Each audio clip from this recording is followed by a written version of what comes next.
So there is a user on YouTube called Let's Talk Wrestling. And a while ago, when Ring of Honor first got its deal on HDNet, he would review the shows. But then at one point he stopped because he felt that he had given them enough promotion that was necessary and it was fine. But I always felt like those were his best videos. They were certainly my favorite videos of his. And I feel like there's been a... I know this sounds dumb, but I feel like there's been a gap in my week since he stopped. So I think I'm going to start doing reviews of Ring of Honor on HDNet. And I know that now most of my new subscribers subscribe to me for my music videos. And I hardly do any wrestling videos anyway, so like once a week you guys can be like, fuck off a little. Anyway, let me have one more bite of this pretzel. Jumbo pretzel. Let's get it started. Oh shit. Okay. So the show started off with ROH champion Austin Aries getting in the ring and cutting a promo. And Aries is always brilliant on the mic. He just radiates confidence here.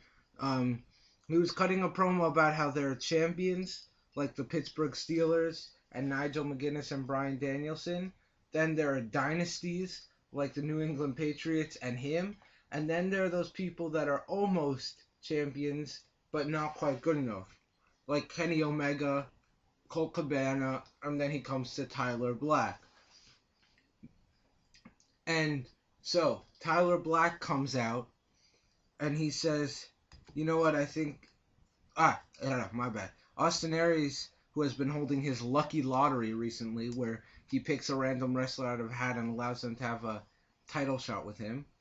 But Tyler Black has been arguing that it's BS.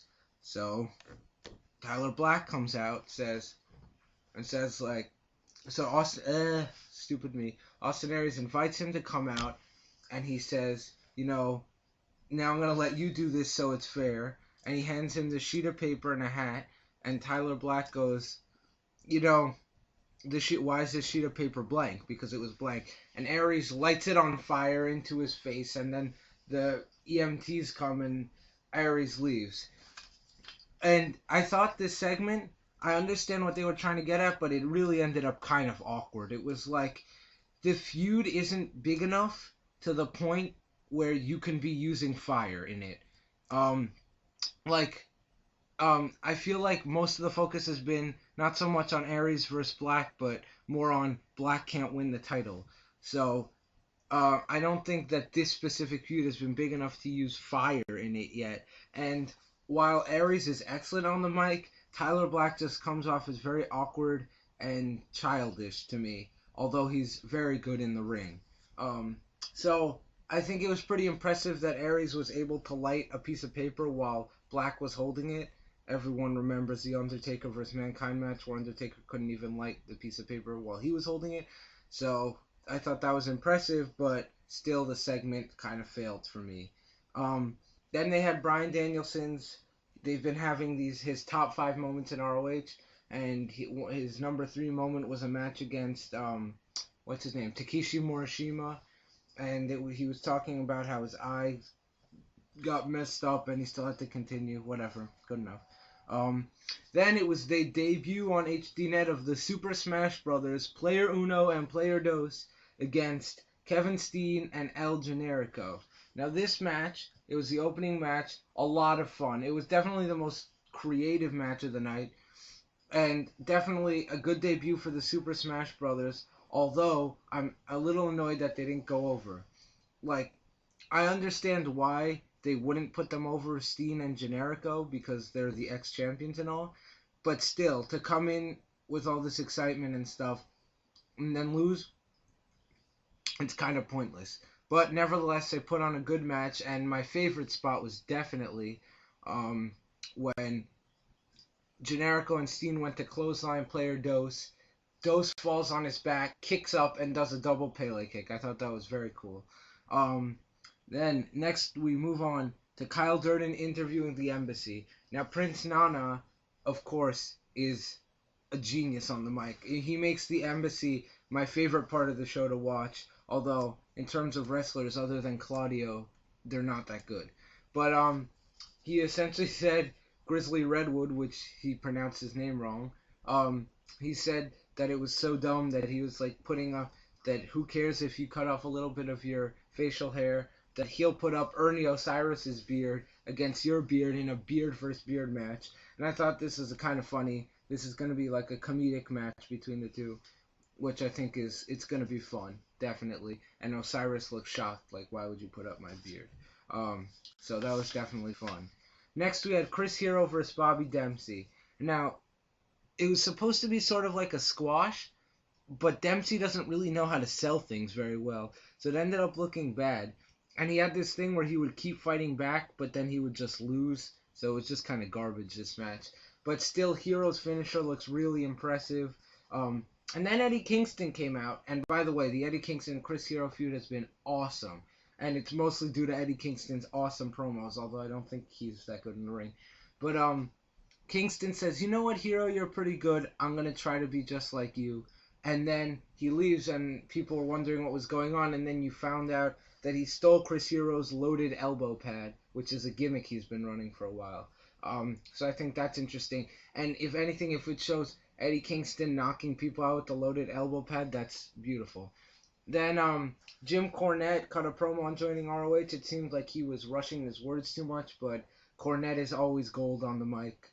Pure class there, although I wish they would have given him more time. Then we had the debut of Skullkrusher Rasche Brown versus Sal Rinauro.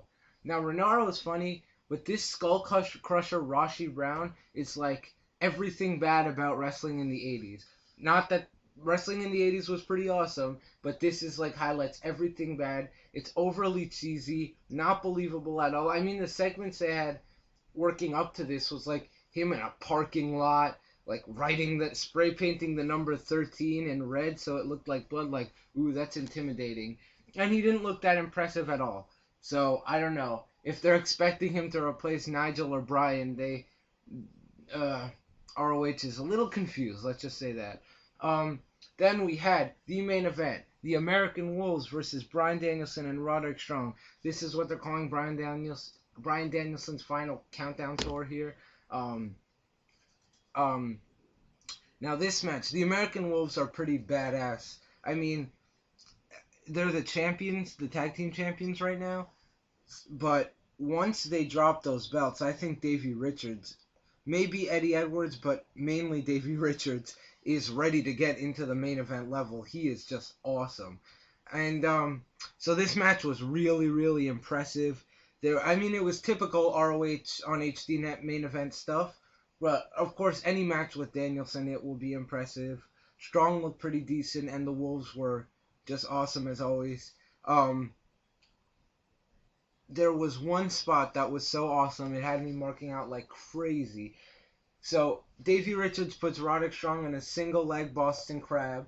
Danielson comes from behind, grabs his arms, takes him to the floor, makes him release the hold, goes for the cattle mutilation, but while he's doing the bridge, Eddie Edwards comes, grabs his legs, turns it into a Texas cloverleaf, and then Roderick Strong comes from behind, hits him, and puts in the stronghold. It was just so sick. I mean, that was just fucking awesome. When people ask, like, why do you watch ROH? Like, is it really that much better than WWE and TNA? The TV show really isn't that much better. It can be pretty poor at times. But that's why I watch it. For stuff like that. You're never going to see that in WWE or TNA. So, pretty awesome stuff. Anyway, this show I would give like a 6.5 out of 10 here. It had a great beginning in terms of matches and a great finish with one good promo in the middle, or two good promos, but the middle of the show was bogged down by bad squash matches. Anyway, I'll catch you guys later. I'm actually going to do another video right now that my music fans will enjoy a little more. Anyway, I'll see you. I am out.